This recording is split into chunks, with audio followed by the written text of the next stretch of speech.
Էդուարդ Պողոսյանի տեսանյութը վերնագրել ենք կրթության անտերությունը։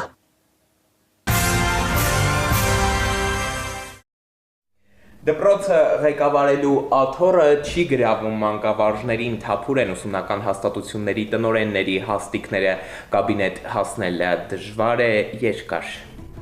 Պաշտոնական տվյալներով մեր երկրի 200-ից ավելի դպրոցներ այս պահին տնօրեն չունեն, կրթական գերատեսչությունից հայտնում են, որ բազմաթիվ շրջաններում ոչ միայն չկան հավակնորդներ, այլև ընդհանրապես չկա որևէ մեկը, ում կհետաքրքրի այս աշխատանքը, ընդ որում թափուր հաստիքները եւ մայրաքաղաքի եւ մարզային դպրոցներում են, մինչեւ իսկ ամենահեռավոր։ Համակարգային ճգնաժամի մասին կարող է վկայել սա,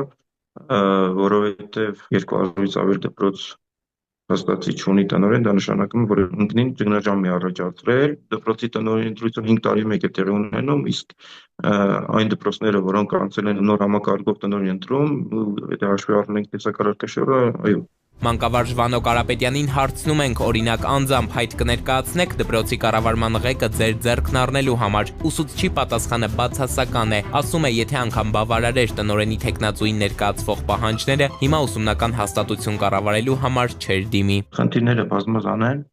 տնօրենի ընտրության կարգը բարդացել է։ Ավելացել է նաև պատասխանատվության բեռը, որ պետությունն ուզում է դնել միայն մեկ պաշտոնյայի ուսերին, շարունակում է մասնագետը։ Կրթարկի կարգը գտնում էր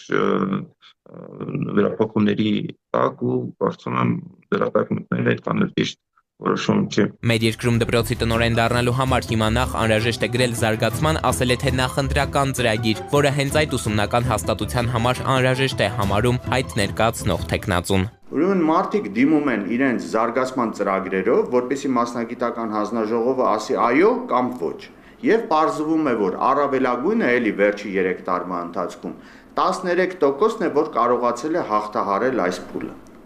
Եվ սա է պատճառը, որ փաստորեն բազմաթիվ դպրոցներ, հարյուրավոր կարելի ասել,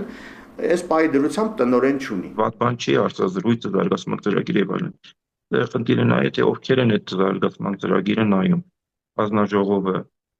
այնպիսի մարդիկ են նստած հանձնաժողովում, որոնք ընդհանրապես տեղյակ չեն տվյալ դպրոցից, դպրոցը ինչ կրթական կարիքներ ունի,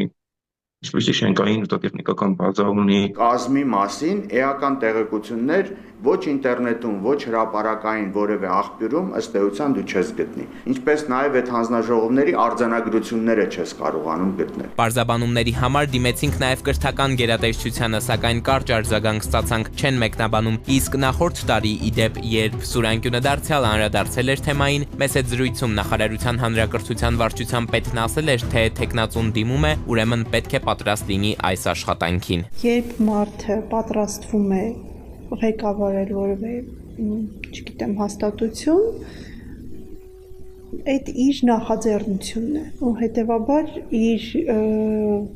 կառավարման հմտությունների ուղղությամբ աշխատանքը ենթադրում է, որ մարդը ինքնուրույն պետք է անի։ Գերատեսչության պաշտոնյան այս մասին հայտարարեց ի պատասխան մասնագետների այն դժգոհության, որ փաստացի համապատասխան գիտելիքը մանկավարժին որևէ մեկը չի տալիս, հենց օրինակ զարգացման ծրագիր գրելու, բայց պահանջը կա։ Ի դեպ, այդ շրջանում բազմաթիվ թեկնածուներ նաև ծրագիր գրելու ծառայություններից էին օգտվել, օգնություն հայցել նաև արհեստական բանականությունից։ Ուսումնական հաստատությունների կառավարման համար կրթության նախարարությունն այս տարեսկզբից նաև մեկ այլ կարգ սահմանեց, ըստ փորձագետների, որ նաև կարողանան մեղմել տնօրենների բացակայության խնդիրը։ Այսպես, եթե դպրոցում 3 մրցույթով ղեկավար չի ընտրվել կամ գործողն աշխատանքից ազատվել է, ցածր կատարողականի համար աջակցություն ստանալուց հետո առաջընթաց չապահովելու հիմնավորմամբ եւ սրանից հետո 2 անգամ թափուր հաստիքը չի համալրվել, գերատեսչությունը կարող է դպրոց տնօրեն գործուղել, պարզ ասած Երևանաբնակ մանկավարժին տանել, օրինակ, Կիրանցի դպրոցը կառավարելու։ Դա ինքնին խնդրահարույց է տարբեր ասպեկտներով, դպրոցը ոչ միայն կրթական հաստատություն է, նաև սոցիալական հաստատություն է համարվում, սոցիալական բաղադրիչները իր մեջ ներառում դպրոցը եւ շատ դեպքերում, եթե այսինքն նախարարությունը պետք է պատրաստ լինի կոնֆլիկտների հաղթահարման, որովհետեւ դրսից տնօրենի նշանակումը շատ դեպքերում կարող է կառավարական անձնակազմի եւ նշանակված գործված տնօրենի միջեւ խնդիրներ առաջացնի, սկսած մարդկային փոխհարաբերությունից վերջացրած աշխատանքային հարաբերությունները։ Իսկ նման օրինակները քիչ չեն, բայց մինչև տնօրեն գործուղելուն հասնելը դպրոցներում նշանակվում են ժամանակավոր պաշտոնակատարներ կամ պարտականությունները կատարողներ։ Դեպքերի մեծ մասում նշանակվում են հենց ուսումնական գծով տնօրենի տեղակալները, շատ հազվադեպ կարող են լինել իրավիճակներ, որ տվյալ դպրոցից որևէ մեկը ցանկություն չի հայտնում կամ հրաժարվում են այդ պարտականությունները ստանձնել։ Աշխատավարձ չի ստանում, այսինքն տնօրենի պարտականությունների կատարողը, իրենք էս նշանակում են պարտականությունների կատարող, որպեսզի չվճարեն։ Իսկ այն անձը, որը կատարում է տնօրենի պարտականությունները,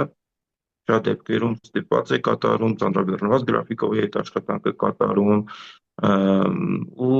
աշխատանքի օգտակար գործողության գործակիցը տեղ դժվում է։ Ինչ հետևանքների է բերում։ Պարզ է, որ նա իրենը չի համարում դպրոցը, որովհետև ժամանակավոր է, չնայած 2-3 տարի կարող է լինել այդ պաշտոնում,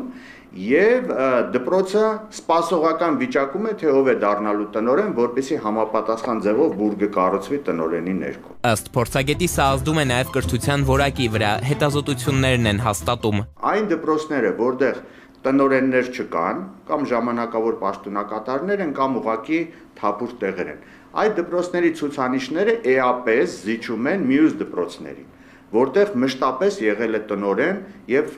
տնօրենը չի փոխարինվել ժամանակ առ ժամանակ։ Երեխաների հաջողություններով, բու ընդունվելու ցուցանիշներով այն դպրոցները, որոնք տնօրեններ ունեն, ավելի առաջնային դիրքերում են գտնվում, այն դպրոցները, որոնք տնօրեններ չունեն, երեխաների հաճախելիությունը շատ ցածր է։ Առաջիկայում մեր երկրում խորհրդարանական ընտրություններ են դպրոցների գործող տնօրենների եւ այս պաշտոնին հասնելու հնարավոր տեխնացուների հետ կապված, լինի ժամանակավոր պաշտոնակատար թե գործուղվող ղեկավար, փորձագետները դարձյալ մտահոգություններ ունեն, ասում են քաղաքական խաղերի մեջ մանկավարժներին ներքաշելն անթույլատրելի է, իսկ դրա պակասն ընդամենը մեկ շաբաթ մեկնարկած քարոզարշավում կարծես այնքան էլ չի զգացվում։ Մասնագետները ֆիքսել են վարչական ռեսուրսն իր գործն անում է։